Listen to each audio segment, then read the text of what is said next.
Dear people watching and listening, Assalamu alaikum. Kindly like and share this video and subscribe to my YouTube channel. Please support my channel by contributing to my Patreon account so that I can continue making the audiobook series. Salahuddin al-Ayyubi, Volume 1, Crusades prior to the rise of the Ayyubid state. Start of Part 4 of Chapter 4. Noor ad-Deen's third campaign against Egypt in 564 Hijri, that is 1169 Common Era. The reason for this campaign was that the Franks had established a garrison in Cairo and were in control of the city gates, and they ruled the Muslims harshly. When they saw that there was no one in the land who could stop them, they sent word to their king, Amalric, in Jerusalem, calling him to come and take possession of Egypt, giving him the impression that it would be easy to capture. He hesitated, fearing negative consequences. Then he set out reluctantly with his knights. When they reached Bilbis at the beginning of Safar, they plundered it, killing and taking its inhabitants captive. Then they went to El-Fustat, and Shawar ordered that it be burned, and ordered its inhabitants to move to Cairo, and that the land be plundered lest the Franks take possession of it. So the city was plundered and the fires burned for 54 days. Then the Franks besieged Cairo, putting pressure on its inhabitants. Shawar himself took charge of the troops and the fighting, but found himself under tremendous pressure, and was unable to ward them off. So he resorted to trickery, sounding word to their king Amalric, promising him a huge sum, 1,000,000 Egyptian dinars, some of which was to be paid immediately. He gave them 100,000 dinars, and asked them to leave so that he could collect the rest of the money for them. So they left for a while, and he started to collect the money for them, but he only managed to collect 5,000 dinars, because the Egyptians' homes had been burnt and their property had been plundered. Al-Adid seeks the help of Noor ad-Deen Mahmood. Immediately after the fire of Egypt, the ruler Al-Adid sent word to Noor ad-Deen, seeking his help and telling him of the Muslims' weakness and inability to resist the Franks. With his letter he sent some women's hairs and said, "These are the hairs of my womenfolk in my palace, who are seeking your help to save them from the Franks." In return for saving his country from the Franks, he offered Noor ad-Deen the following: 1. To give him 1/3 of the land of Egypt. 2. To give allocations of land to his commanders. And 3. To allow Shirkuh to settle in Egypt. Asad ad-Din Shirkuh enters Cairo, making the most of opportunity. Noor ad-Din started preparing the army and made thorough preparations. He gave the commander of the campaign, Shirkuh, 200,000 dinars, in addition to clothing, mounts, and weapons, and gave him full authority over the troops and stores to take whatever he needed. From among the troops he selected 2,000 horsemen and assembled 6,000 Turkmen horsemen. Noor ad-Deen Mahmood and Shirkuh marched to the gate of Damascus. Then they moved on to Ras al-Ma.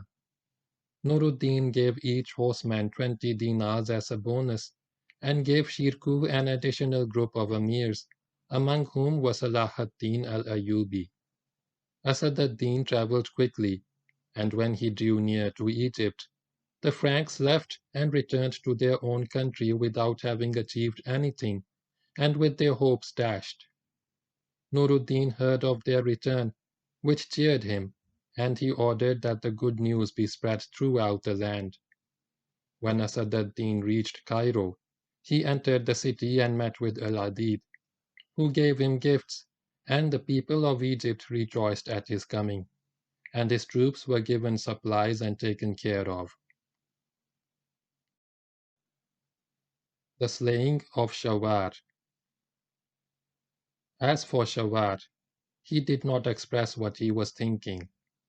He delayed giving to Asad ad-Din the money and soldier salaries he had promised him, and he resolved to betray him too. He decided to offer a feast for Asad ad-Din and his commanders, then betray them and kill them. But his son Al-Kamil told him not to do that, and said to him, "By Allah, if you resolve to do that, I will inform Asad ad-Din." His father said to him, "By Allah, if I do not do that, we will all be killed." He said, "That's right, but to be killed when we are Muslims and the land is in Muslim hands is better than to be killed when the Franks have taken over. There is nothing standing between you and the return of the Franks, except their hearing of the arrest of Shirkuh. Then if Al-Adid turns to Noor ad-Deen for help, he will not send him a single horseman, and they, the Franks, will take over the land." So Shawar gave up the idea he was thinking of. Finally, Salahaddin and some of the other emirs decided to get rid of the deceitful traitor Shawar, so they took him captive. Al-Adid heard of that and sent word to Shirkuh asking for his head. Asad ad-Din gave permission to kill him, so he was killed, and his head was sent to Al-Adid on 17th Rabiul Thani, 643 Hijri. Asad ad-Din becomes Al-Adid's Vizier. Asad ad-Din entered Cairo and went to the palace of Al-Adid, who bestowed upon him the position of Vizier and the title of Malik al-Mansur and Amir al-Juyush. He appointed officials from among those whom he trusted and allocated land to his troops. The poets praised Asad ad-Din Shirkuh for the victories he had achieved. Death of Asad ad-Din. But Shirkuh's viziership did not last long, as he died on 22nd Jamadi Thani, 564 Hijri. So his time as vizier lasted only 2 months and 5 days. May Allah have mercy on him. He was succeeded as vizier by his nephew, Salah ad-Din. Asad ad-Din was one of the greatest commanders of Noor ad-Deen, who was saving him for the next step for which he was paving the way, which was incorporating Egypt into Syria. He, may Allah have mercy on him, was generous to his troops but also strict. He knew how to bring about order, so his troops respected and loved him, and they engaged in dangerous missions with him during important campaigns. Allah benefited Islam and the Muslims through him, and he contributed to the resistance movement against the Crusaders, which was led by Noor ad-Deen, then after him by Salah ad-Din. Shirkuh was brave, brilliant, strong, patient for the sake of Allah, and harsh towards the disbelievers. He did great acts of worship for the sake of Allah. He was chaste, religiously devoted, did many good deeds, loved the people of religion and knowledge, very selfless, compassionate towards his relatives and family, but somewhat cautious in spending. He left behind a great deal of wealth, and he left behind a number of horses, mounts, and camels. He also left behind 500 Mamluks, the Asadis who played a role in building the Ayyubid state. Salah ad-Din as Vizier in Egypt. Salah ad-Din had demonstrated his capability during the time spent with his uncle, Asad ad-Din Shirkuh, during his campaigns against Egypt, and he became Vizier at the age of 31, after his uncle died. Al-Adid chose him because he was the youngest of the emirs, and he hoped that he would be more obedient to him. But Al-Malik al-Nasir, also known as the victorious king, which is the title that Al-Adid bestowed on Salah ad-Din, dashed the hopes of the Fatimids, and the people's hearts began to incline toward him as he spent on them from the wealth that his uncle had acquired. The people inclined towards him and loved him, and he had full control over his troops. The missions achieved by Salah ad-Din at the time of Noor ad-Deen were immense, and he managed to put an end to the centers of power. The conspiracy of the Caliph's confidant. There were many incidents in Egypt following Salah ad-Din's appointment to the position of Vizier, when the country was going through a dangerous stage of its history. The Fatimid state still existed, supported by the Fatimid army and senior men of state. The Crusader menace still lay in wait near the eastern gates of Egypt. Salah ad-Din had to reinforce his position in authority so that he could focus on confronting any political developments that might rise.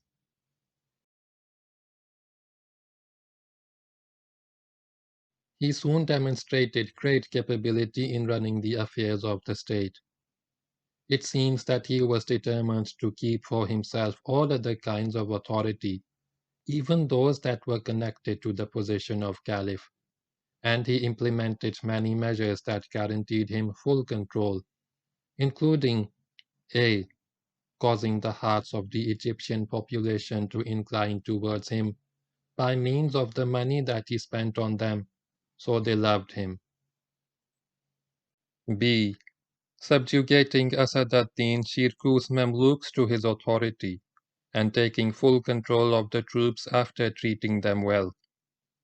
C. Strengthening his position by means of the military help supplied to him by Noor ad-Deen Mahmood. His brother Shams-ud-Dawla Turan Shah ibn Ayyub arrived with some of these military reinforcements. The arrangements that Salah ad-Din made led to him tightening his grip on the affairs of the state and further weakened Al-Adid's authority, thus undermining the position of the Caliph and disappointing Kabir at-Tawashiyah, the chief eunuch, the Caliph's confidant, who was a Nubian and commander of the Sudanese troops. He realized that Salah ad-Din's policy in ruling, if it continued, was going to destroy the Fatimid state sooner or later, and it seems that he was one of those who had hoped to take over Shawar's position. When he did not succeed in doing so, he started plotting to topple Salah ad-Din. He tried to make contact with Amalric I, king of Jerusalem, to incite him to attack Egypt in the hope that if he responded, Salah ad-Din would go out to confront him, and he would be able to capture those of his companions whom he left behind in Cairo, gain the position of Vizier, and share the country with the Crusaders. But Salah ad-Din learned of the conspiracy when one of his followers became suspicious about the shape of the shoes worn by the messengers of the Caliph's confidant to Amalric I. He took the shoes, undid their stitching, and found a letter inside. So Salah ad-Din arrested the Caliph's confidant and took this opportunity to get rid of him. But the news that Salah ad-Din's position in Egypt had been shaken encouraged the Christians to try again to attack the country. Salah ad-Din fired all the Sudanese servants from the Caliph's palace and appointed Baha ad-Din Qaraqush in charge of everyone in the palace, so that nothing happened in the palace, major or minor, without his command.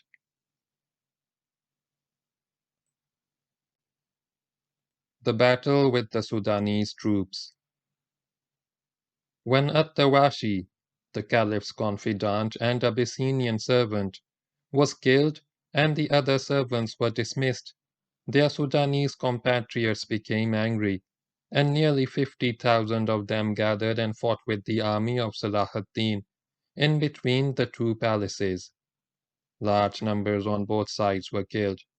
Al-Adid watched the battle from the palace, and the Syrian army was struck with stones and arrows coming from the direction of his palace. It was said that this happened on Al-Adid's orders, and it was said that this was not the case. Then Salahuddin's brother, Shams-ad-Dawlah Turan Shah, who had come to fight and had been sent by Noor ad-Deen to help and support his brother, ordered that Al-Adid's balcony be burned. Then the door was opened, and a voice called out, Amir al-Mu'mineen commands you to expel these Sudanese people from among you, and from your land. The morale of the Syrians was strengthened, whilst the resolve of the Sudanese troops grew very weak. Salahuddin sent troops to their place, which was known as Al-Mansura, where they had their houses and families near Bab Zawayla, and burned it.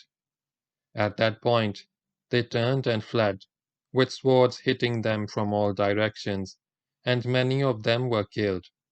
Then they asked Salahuddin for protection, and he granted it to them, and banished them to Giza. Then Shams-ad-Dawlah Turan Shah, the brother of Salahuddin, went out to them and killed most of them, and only a few of them were left. Those are their houses, desolate because of the wrong they had done. Quran, chapter 27, verse 52. It seems that the Fatimid ruler of Egypt at that time, Al-Adid, was aware of the conspiracy of the Caliph's confidant, because it is impossible to imagine all of that happening in his palace without his knowledge. This is supported by the fact that as they were trying to eliminate the conspirators, Salahuddin's troops were exposed to attacks with stones and arrows coming from the direction of the ruler's palace, and indeed, Al-Adid watched the battle from the palace. Discovery of the conspiracy was the responsibility of the intelligence department, and specifically of Al-Qadi al-Fadil, who was the brains behind the demise of Fatimid influence in Egypt and the establishment of the Sunni madhab. We will discuss him in detail inshallah when we discuss the Ayyubid state. Al-Qadi al-Fadil was watching the scribes of the intelligence department, especially those among them who had been laid off. Spies were everywhere, in the palaces, among the troops, along the border, at every stage along the roads, watching communications between Egypt and the Franks. These spies were in direct contact with Al-Qazi al-Fadil, sending him reports via messengers and carrier pigeons. Dealing with the Armenians. But Salahuddin's victory did not stop with his putting an end to the Sudanese troops' influence. Rather, he followed that by putting an end to the Armenians' influence too. They were second to the Sudanese in strength and numbers. He burnt the Armenian houses between the two palaces, where there was a large number of Armenian troops, most of whom were archers who had salaries from the government. They had tried to block Salahuddin's forces during the battle with the Sudanese by shooting arrows, so they now got their just deserts. Salahuddin banished those of them who were left to Upper Egypt. By putting an end to the influence of the Sudanese and the Armenians, Salahuddin weakened the Fatimid state to a large extent, and it became clear that the end of the Fatimid state itself was not far off. Salahuddin strengthens his army. As soon as he became Vizier, Salahuddin started working to prepare an Ayyubid army to form the core of a new Egyptian army, to defend his rule and to defend Egypt from Frankish attacks. He was well aware of the deterioration of the Fatimid army, because he had learned a great deal through his 3 trips to Egypt between 559 and 564 Hijri, that is 1163 and 1168 Common Era. He learned a great deal about the Fatimid army in terms of its human, financial, and military resources. and the way in which it was organized, and how its battalions were formed on the basis of ethnicity, such as the Sudanese, the Armenians, the Egyptians, the Daylam, the Turks, and the Bedouins, and he knew in great detail about each of these battalions.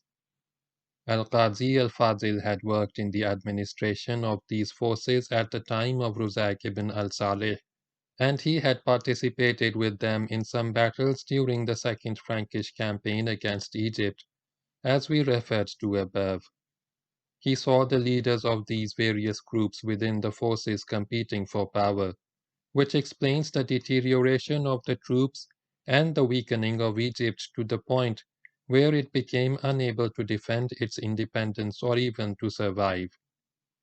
Al-Qadi al-Fadil learned a great deal about the Egyptian troops through his work with them in the military department and the intelligence department, which worked with the military department and was in charge of spies and messengers.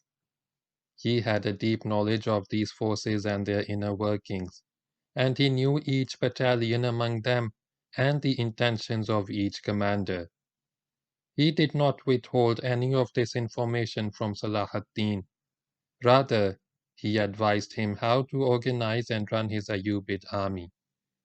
During the time he spent with Salahaddin, he was supervising his troops, keeping an eye on them, organizing them and their financial resources, accompanying them from Egypt to Syria to fight alongside Salahaddin, and then from Syria to Egypt in order to prepare for future campaigns against the Franks. At the beginning of his period as Vizier, Salahaddin established a huge army which increased in numbers and resources with the passage of time and broadened its war efforts against the Franks. The main element of this army in Egypt was the elite guard and the regular army in Egypt.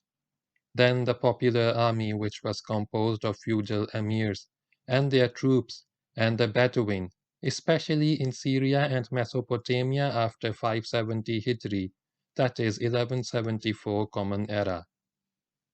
This will be discussed in detail, inshallah, when we look at the Ayyubid state and Salahaddin. Confronting the joint Crusader-Byzantine attack. The siege of Damietta in 565 Hijri, that is 1170 Common Era. The Franks realized the seriousness of their situation after the conquest of Egypt, and after Salahaddin became the Vizier of that land.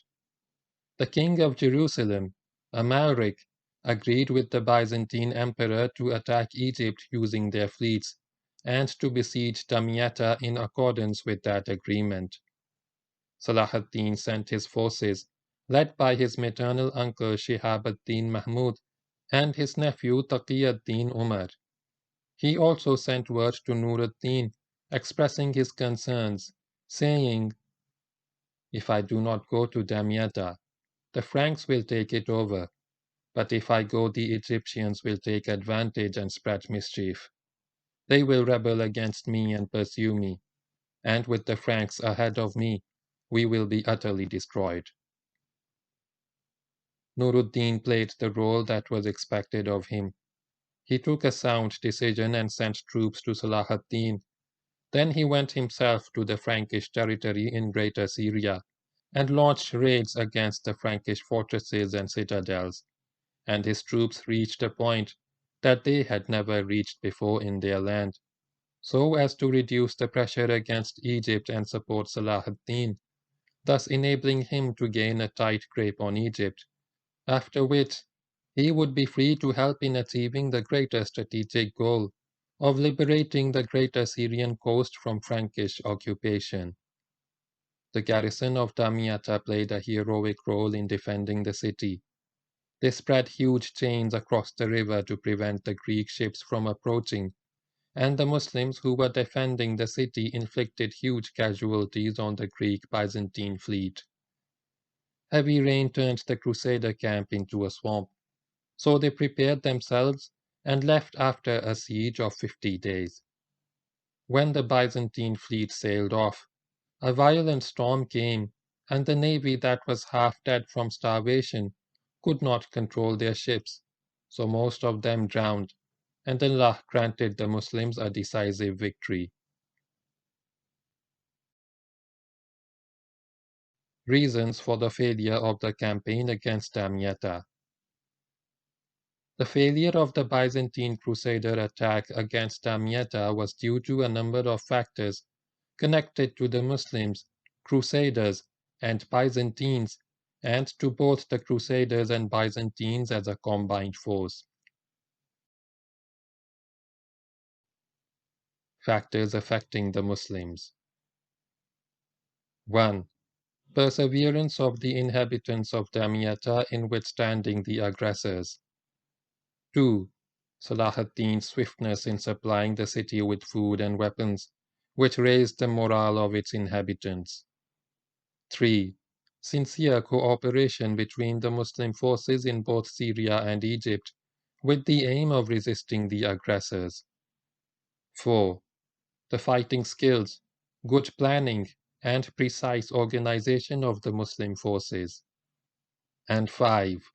The supporting attitude of Noor ad-Deen Mahmood, who sent many delegations one after another.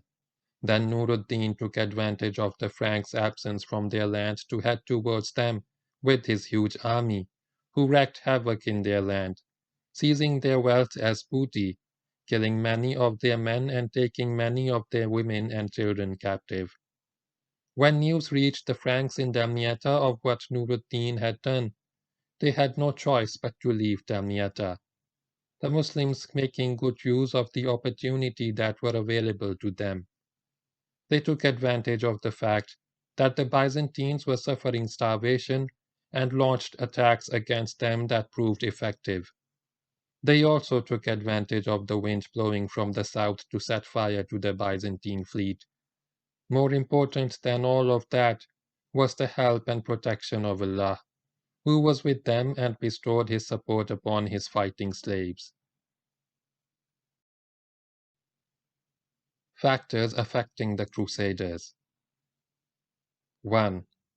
King Amalric I delayed his attack on the city for 3 days, until the Byzantine fleet arrived, which gave the Muslims ample opportunity to fortify the city and bring in men and supplies. And 2. The Crusader forces failed to supply the Byzantine forces with food when they were exposed to Muslim attacks, during which they stood watching and waiting. Factors affecting the Byzantines. 1. The commander Kontostephanos did not make proper military use of the Byzantine fleet. It seems that he knew how to lead on land, but not at sea. 2. The role of the Byzantine fleet was limited to transferring troops to the coast of Damietta. 3. The Byzantine commander was lacking in sound military skills, as he left the Byzantine ships next to one another in the Nile, which made it easy for the Muslim forces to set fire to a number of them. 4. The Byzantine commander's negligence in applying military principles, which would have guaranteed the safety of their ships, when their crews stayed away from the ships overnight during the days of military operations. And 5. Starvation in the Byzantine ranks. Factors common to both the Crusaders and Byzantines. 1. Bad timing for the campaign to set out and lay siege, as both occurred during the winter, when the Allied forces were exposed to floods which swamped their camp and storms which pushed the fleet away from the shore. 2. Poor choice of location for the joint forces camps, which was a region stretching along the shore for a distance of 1 mile. This area could not contain all the forces of the expedition, who numbered 50,000. They were crowded into this narrow area and had no freedom to move and spread out in order to start a successful battle. 3. to a choice of location in which the allied forces became easy targets for the arrows of the Muslim archers. And 4. Lack of unified leadership and lack of coordination between the Crusader and Byzantine commanders, which led to the failure of their attacks on the city and the spread of rumors within their camps, in which each side accused the other of being the cause of the campaign's failure. Outcomes of the attack on Damietta. After the failure of the joint Crusader-Byzantine attack on Damietta, this incident became an important turning point in the history of the Near East, because if the Christian alliance had succeeded in achieving its goals, it would have been possible to prevent the union of Syria and Egypt, which formed a direct threat to the Crusader locations in Greater Syria, and it would have placed an obstacle in the way of Muslim efforts to resist the Crusaders and kick them out of the region. The failure of this Christian campaign is also regarded as an important turning point for the future of Salah ad-Din, who emerged as capable of defending Egypt and convinced the dwindling Fatimid state that he was capable of defending the land against the attacks of aggressors, as well as defending it against the plots of conspirators. Thus he gained the admiration of many. The Muslims started to threaten the Crusader principalities directly, as the Crusaders began to see an increase in Muslim pressure day after day. After having focused their attention on the threat of Noor ad-Deen Mahmood in the north, they started to split their forces between the north and the south to confront both Noor ad-Deen Mahmood and Salah ad-Din. Salah ad-Din's appointment as Vizier marked the beginning of the end for the Fatimid state. The defeat of the Christians at Damietta was another nail in the coffin of the state, as the Caliph al-Adid was hoping to escape the influence of Salah ad-Din. But the deterioration in which his state ended up dashed his hopes and gave Salah ad-Din the opportunity to be in sole authority in Egypt and to focus his attention on weakening the Shiite Ismaili madhab. Thus the Fatimid state lost its last hope of freeing itself from his strong grasp, and he became the sole master of Egypt, with no contender. End of part 4 of chapter 4.